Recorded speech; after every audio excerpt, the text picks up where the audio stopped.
Welcome to the 2018 NFHS WHSAA football rules video. This is a requirement for all head coaches and officials.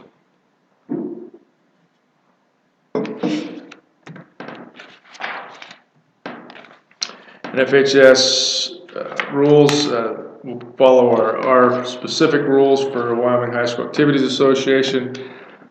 These are not new rules, just more reminders as we have obviously some turnover in coaches.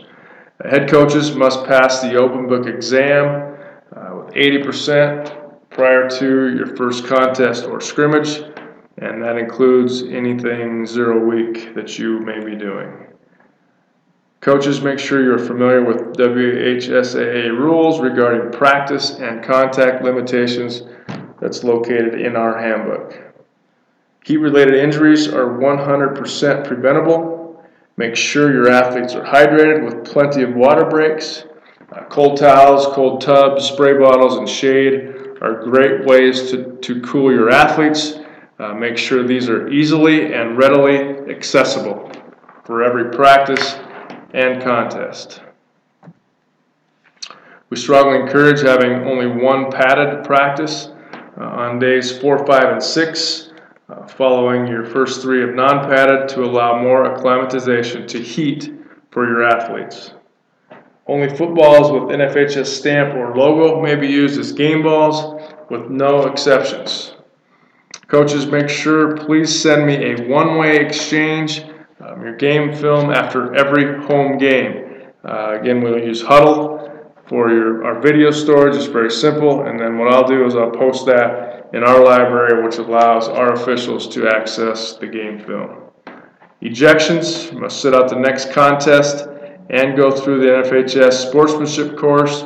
Officials, please notify me as soon as possible if you have an ejection. Send me an email with the ejection form with the details included as soon as possible so I can start dealing with the school. Officials, you must pass your open book exam before your first varsity contest, and your exam is located through the arbiter platform. And again, this must be done before you officiate any varsity contest. Closed book exam date is Tuesday, August 21st. Please make arrangements with your local AD to take the exam on campus. And this is for any official needing recertification or for their first time being a certified official. Once again, we have our officials pass available for $25.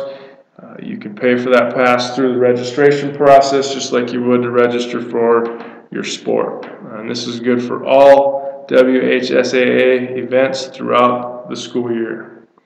Lastly, for everybody's benefit, we all need to work together to keep recruiting officials. Last year's our numbers did increase a little bit. Obviously, we still need more, so again, it's our officials' responsibility, it's our coaches' responsibility, and it's our responsibility to help get as many people as we can involved in the sport of football. All right, new NFHS rules. First one dealing with equipment, Rule 1-54, 1-55, 3510E, 362, 981H, and 99. Players who fail to wear required equipment during a down, as in play pick A with no thigh pads or knee pads, must be replaced for one down, as in play pick A, or B, excuse me. Prior to the game, the head coach is responsible for verifying that the players are legally equipped and will not use illegal equipment. The penalty for a player who is not properly equipped has changed from a distance penalty against the team to removal of that player for at least one down. The penalty provisions for any use of illegal equipment remain unchanged and result in an unsportsmanlike conduct foul charged to the head coach. Defenseless player 2-32-16A. The player in play pick A is defined as a runner and is not defenseless. However, once the ball is thrown, he is a passer and is defined as a defenseless player, as in play pick B. The committee clarified that defenseless player provisions do not apply to a passer until a legal forward pass is thrown. The passer continues to be a defenseless player until the pass ends or the passer moves to participate in the play. Signal rules: 6-1-3B penalty and 6-1-4 penalty. Signal 19 is used for, first one, K players more than 5 yards behind its free kick line. Second one, K players more than 5 yards behind its free kick line and any other player kicks the ball. And at the time of the kick, this is the third one, K does not have at least 4 players on each side of the kicker. So the signal now is signal number 19, which also indicates false start, illegal formation, and now free kick infraction. The signal for free kick infractions, other than encroachments of the neutral zone, has been changed from signal 18 to 19. Penalty enforcement rules 619B, 619B penalty, 1042, and 1051J. R has additional option when K fouls during a free or scrimmage kick down. Penalty may be enforced from the succeeding spot if K is not next to put the ball in play. In an effort to reduce re-kicks, further minimize risk, and ensure that appropriate penalties are in place for all fouls, the committee has added an option for fouls committed by the kicking team during free and scrimmage kicks. The change would allow the receiving team all of the previous options as well as accepting the distance penalty at the end of the down. If K fouls during the kick, R returns the kick for a touchdown. Because the foul occurred during the kick and the succeeding spot is the goal line, R may only have the penalty enforced on the try.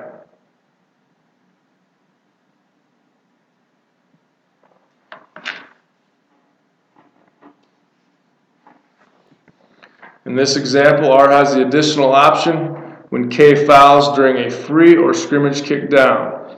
Even though in this pick R has fumbled, since R will be the next to put the ball in play, the penalty may be enforced from the succeeding spot.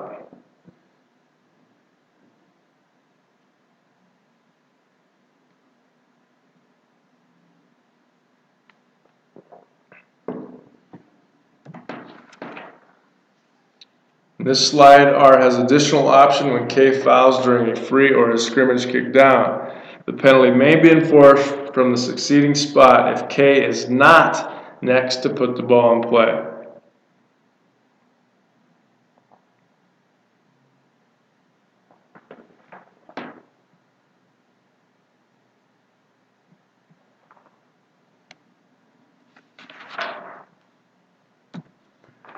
Six-player rule 3.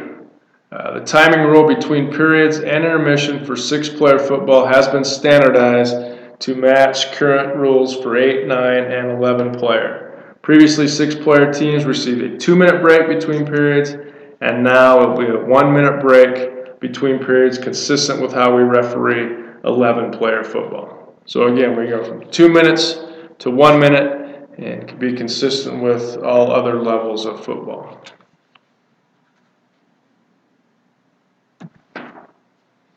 That concludes the rule changes. So not a lot, which is a good thing, but there are a few that are very, very important to the game. Editorial changes, I will just cover the first couple slides and then leave them up for you to read briefly, and then we'll continue on.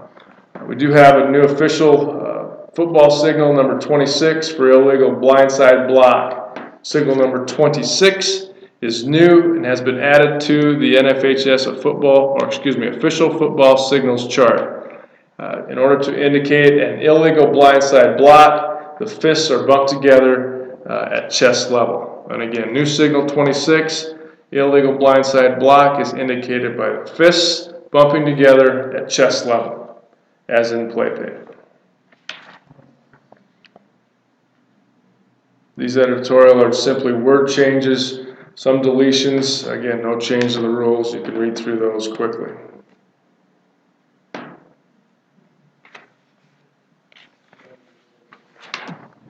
Here's the next slide dealing with editorial changes.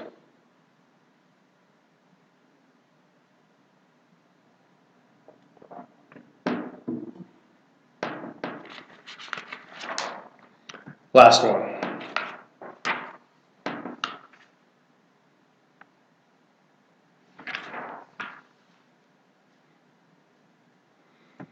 Okay, 2018 points of emphasis. We have 4 points of emphasis. The first one, proper wearing and use of required equipment. Number 2, pace of play and timing issues. Number 3, enforcement of penalties for personal fouls and unsportsmanlike conduct fouls. And number 4, defenseless player and blindside blocks. Number 1, proper wearing and use of required equipment. As you can see in the play pick, those are all required equipment. Prior to the start of each game, the head coach must verify that all of his players have the proper equipment and that no illegal equipment will be used. The purpose of equipment rules is to ensure the safety and protection of both the player wearing the equipment and his opponent. Due to the potential for injury, game officials must strictly enforce equipment rules. Game officials have been reluctant to penalize a team for the failure of a player to properly wear all of the required equipment. This reluctance may be due to game officials assuming that equipment violations are a minor offense and do not warrant penalties. In view of this reluctance, a rule change has been implemented to lessen the severity of the consequence of violating equipment rules.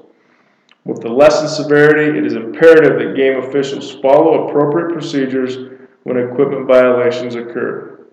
Equipment rules are an extremely important part of the game, and it is therefore essential that game officials are diligent in promptly addressing any and all equipment violations.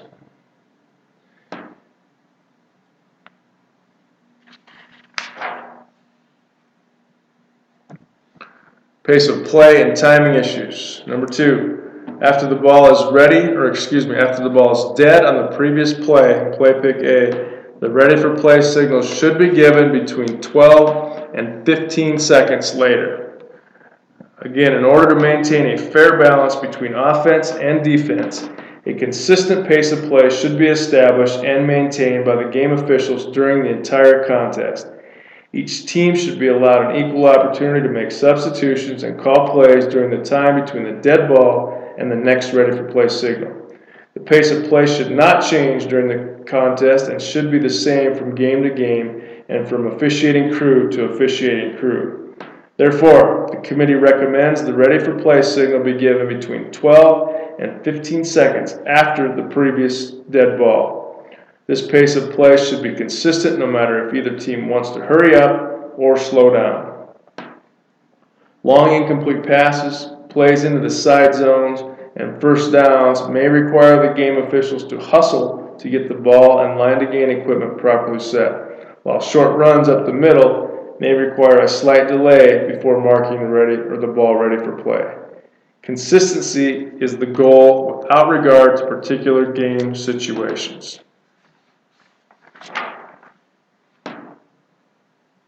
Number 3, enforcement of penalties for personal fouls and unsportsmanlike conduct fouls. Illegal personal contact fouls involve potential for injury to an opponent, as in play pick A. Unsportsmanlike conduct, non-contact fouls includes profanity and vulgar language, as in play pick B. Rule 9-4 provides a list of illegal personal contact fouls. These acts are illegal due to the potential for injury to an opponent. With a few notable exceptions, these fouls do not carry an automatic disqualification, although disqualification may result if the covering official judges the foul to be flagrant. Additionally, the penalties for repeated violations in the same game are not cumulative.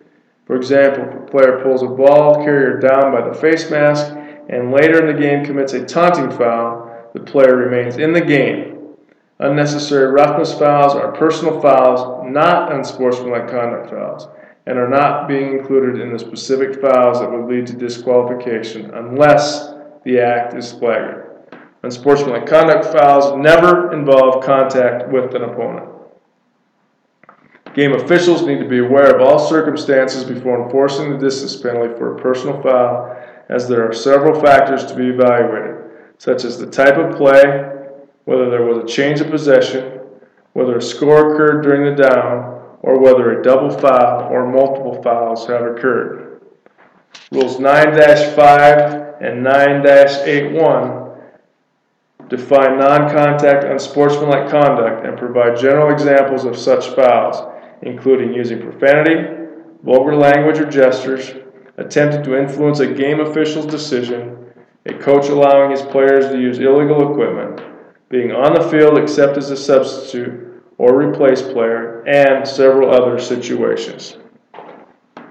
Several examples of unsportsmanlike conduct include, but are not limited to, any delayed, excessive, or prolonged act by the player which attempts to focus attention upon himself. Next, using abusive, threatening, or insulting language or gestures to opponents, teammates, or game officials. And finally, or using baiting or taunting acts or words that engender ill will between teams.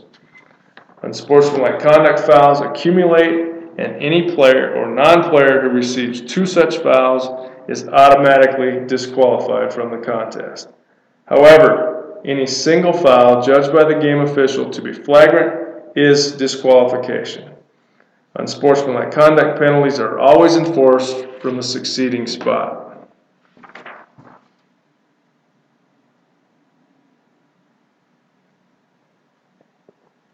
Defenseless player and blindside blocks. A downed runner is defenseless and cannot protect himself against unnecessary contact as in play pick A. An illegal blindside block is a forceful block outside the free blocking zone when the blocker does not initiate the block with open hands as in play pick B. In 2017, the NFHS adopted rules defining and giving examples of defenseless players and rules prohibiting forceful blindside blocks outside the free blocking zone unless initiated with open hands. Coaches and game officials should understand, teach, and apply these rules in a manner promoting player safety and minimizing the risk of injury. Defenseless player. A defenseless player is one who, because of his physical position and focus of concentration, is especially vulnerable to injury. The most common types of defenseless players include passers, receivers, sliding runners, runners whose forward progress is stopped, players out of the play, and players who are blindside blocked. A defenseless player is not in an equal physical position with the player attacking him and could be severely injured when contacted. The term defenseless player is relatively new to the rules, but the protection afforded these players is not. For several years, the rules have penalized roughing the passer, kick-catching interference, illegal helmet contact, unnecessary roughness, and late hits. Classifying players as defenseless reinforces the prohibition against illegal contact and emphasizes the need to protect the most vulnerable players. Excessive and unnecessary contact, including forceful contact to the head or neck area of a defenseless player, has long been penalized and has no part in the game. Coaches must exercise leadership in eliminating illegal contact, and game officials must act decisively to penalize illegal contact to minimize the risk of player injury. Blindside blocks. A blindside block is an effective blocking technique. There is nothing improper in executing blindside blocks generally, and the rules do not preclude their use altogether. Instead, to enhance player safety and minimize risk of injury, the rules prohibit a specific type of blindside block, one that is forceful, is not initiated with open hands, and occurs outside the free blocking zone. So a blindside block is a foul if, number 1, the block occurs outside the free blocking zone, number 2, the blocker does not initiate the block with open hands, and number 3, the block is forceful.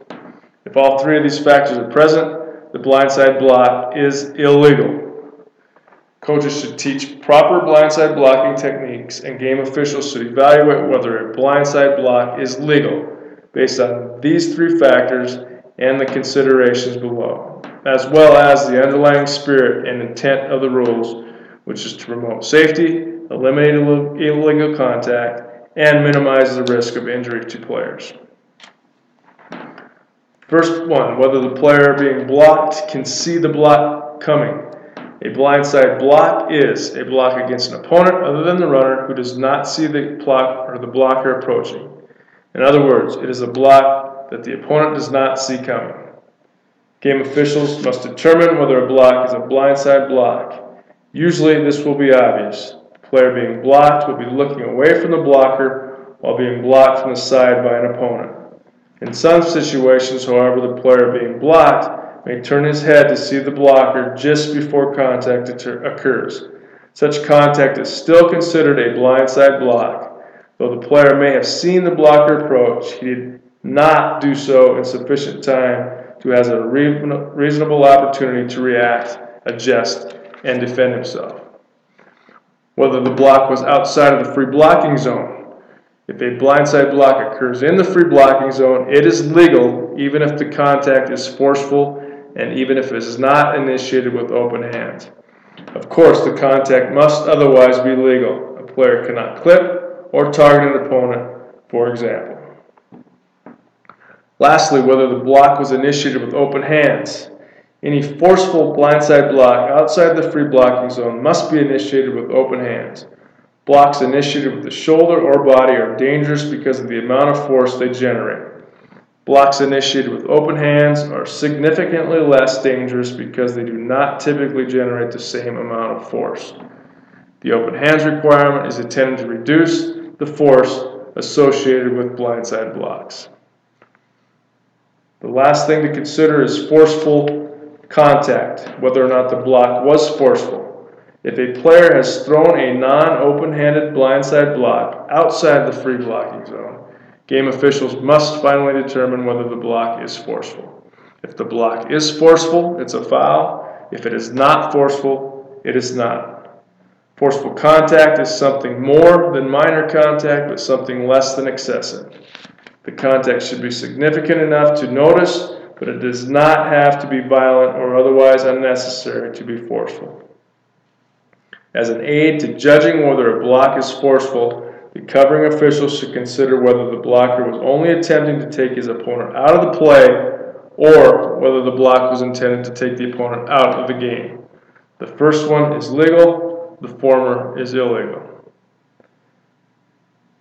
Finally, game officials should be diligent in observing these blocks and penalizing infractions. Although the rule applies throughout the game, blindside blocks are most likely to be made by the offense on returns following interceptions, free kicks, and punts. They may also occur when the offense reverses direction on the field. Game officials must use proper mechanics on these plays and be in position to observe players throwing blindside blocks.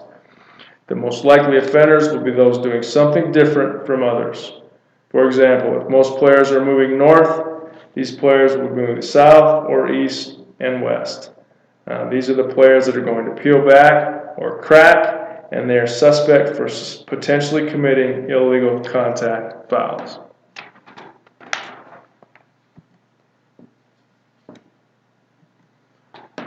Rules reminders. Again, these are reminders that were new from the 2017 season,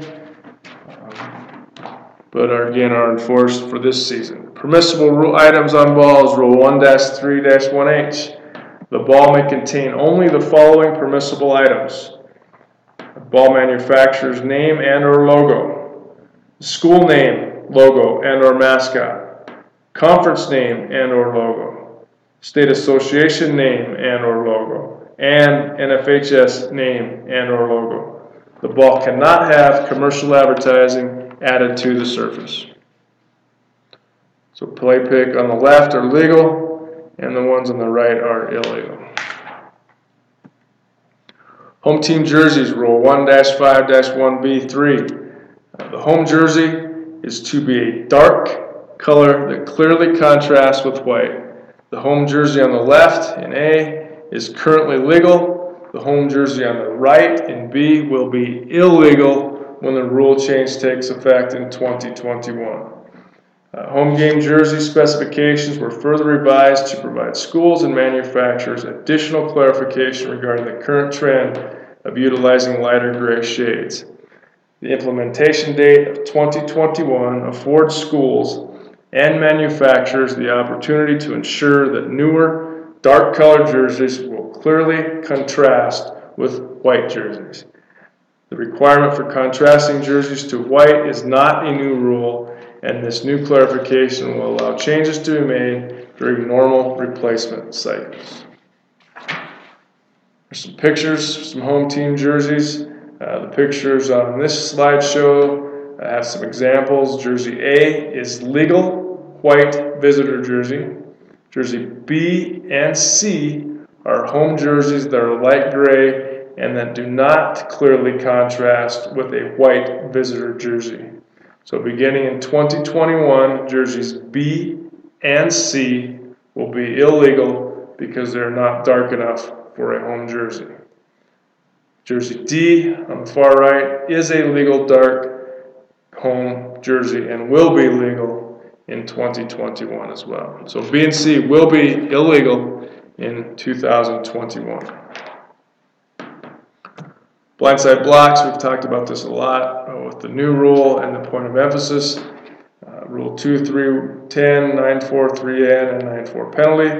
Again, this change was in 2017. Continue on the focus on risk minimization. The committee created a definition for blindside block, which we have discussed. The block involves contact by a blocker against an opponent who, because of physical positioning and focus of concentration, is vulnerable to injury. Unless initiated with the open hands, it is a foul for excessive and unnecessary contact when the block is forceful and outside the free blocking zone.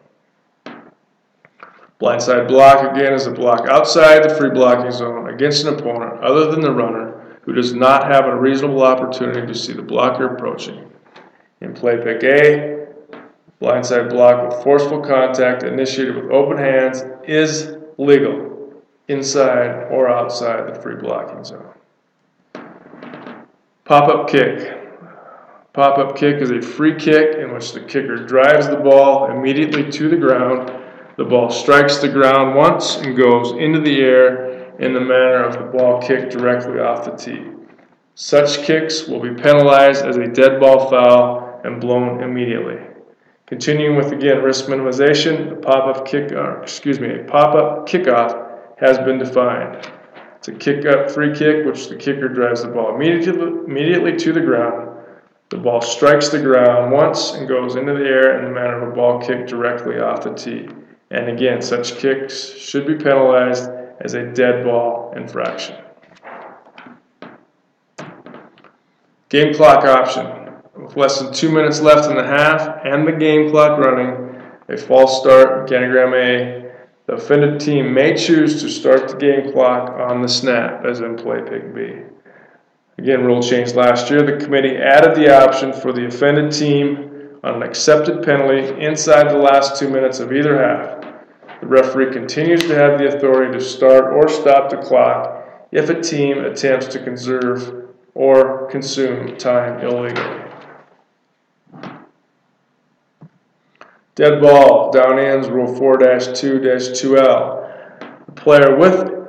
This player has a prosthetic arm. If the prosthetic limb comes completely off the runner, the ball becomes dead and the down ends.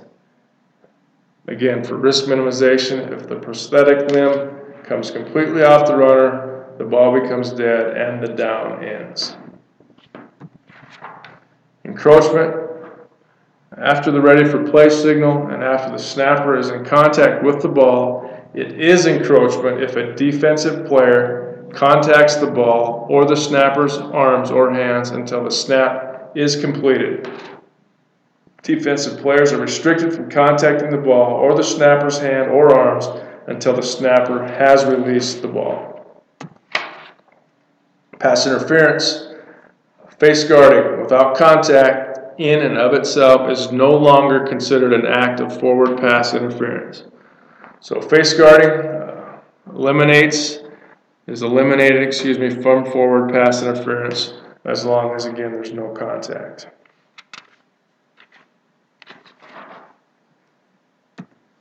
All right, game officials manual changes.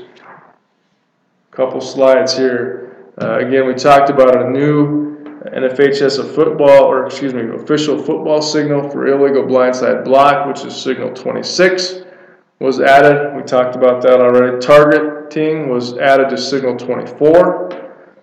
Free kick infraction was added to signal 19.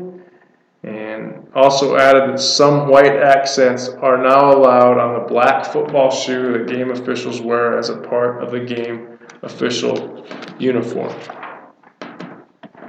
Also added that no game official shall use alcohol on the day of the contest or any form of tobacco product beginning with the arrival at the competition site until departure following the completion of the contest. Next, under the end of game and overtime procedure, added that the game officials retain clerical authority over the game through the completion of any reports, including those imposing disqualifications that are responsive to actions occurring while the game officials had jurisdiction.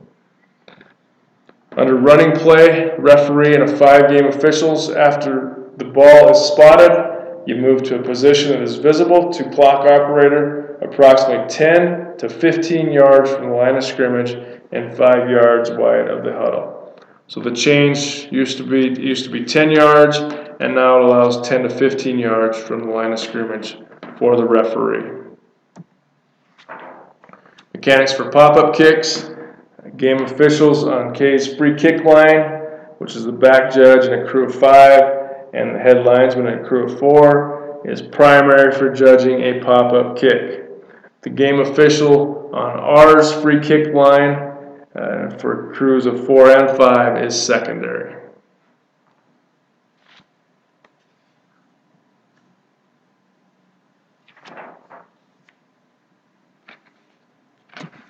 Okay, some football information. Again, this is in the appendix. It's also found on our website and our sports medicine page, dealing with lightning or thunder. And again, officials, it's your responsibility to communicate with game administration.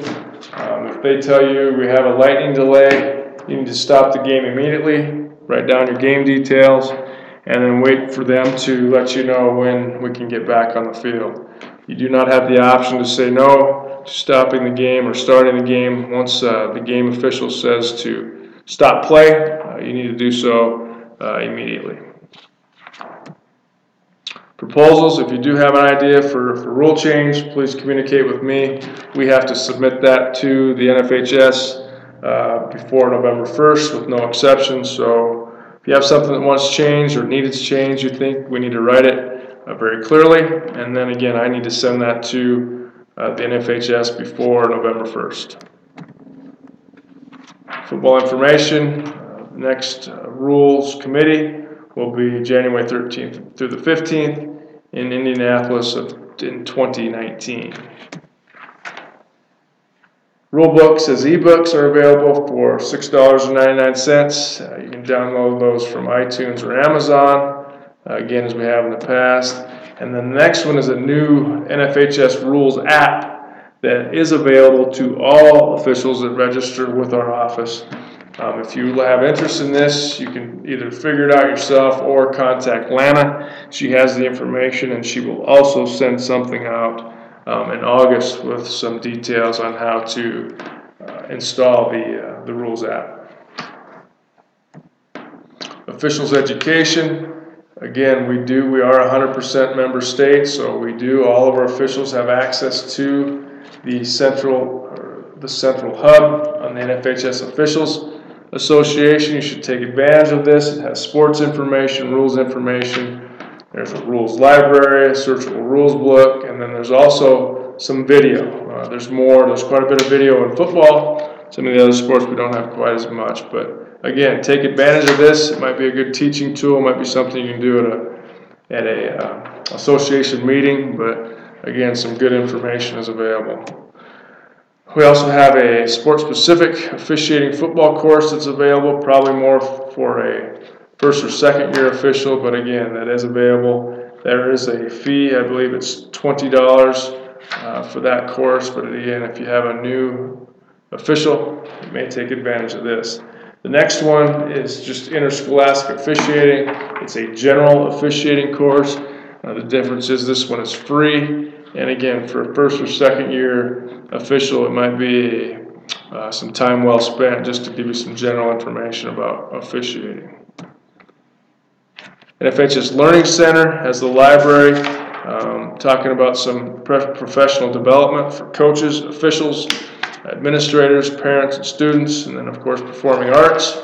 Some of the free courses that are available are listed here: bullying and hazing, concussions, heat illness, sudden cardiac, and sportsmanship. We use a lot of those courses throughout the year. The one specific, concussion sports, we all know that coaches are required by state law to have some sort of concussion training depending on what their school district decides. But officials, I think it's a great opportunity for you to take this course as well. Highly recommend that you do so. It's 20 minutes, it's free, and gives you some more understanding and some more knowledge dealing with concussions. Again, it's a free course, and highly recommend for our officials as well. Concussion management is in the back of the appendix in all of our NFHS rule books. We also have some information dealing with concussions on our sports medicine page on our website. Another free course, sudden cardiac arrest, is available. Again, it's free. Heat illness, coaches, again, highly encourage that you would take this class prior to your season. Again, just some general information. It's a 10-minute course. It's free. Just some information so that we can keep our kids as safe as possible. Coaching football, this is again for a first or second year coach. Just some skills. I think it's a $50 course, but it would be available if you have a rookie coach that you think should gain some information. NFHS Network, we will again broadcast all of our state championship games from Laramie in November again. And according to this, in 2020, they feel like every high school sporting event in America will be streamed live. And I know we have more and more of our schools that are taking advantage of the NFHS network.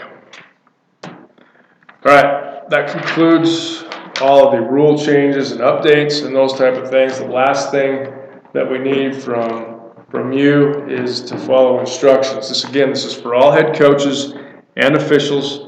You are required to view this rules video and complete the Google Doc. Assistant coaches, you certainly can watch the video, but we should not complete the Google Doc because it gets a little confusing for Lana to know who's the head coach and who is not.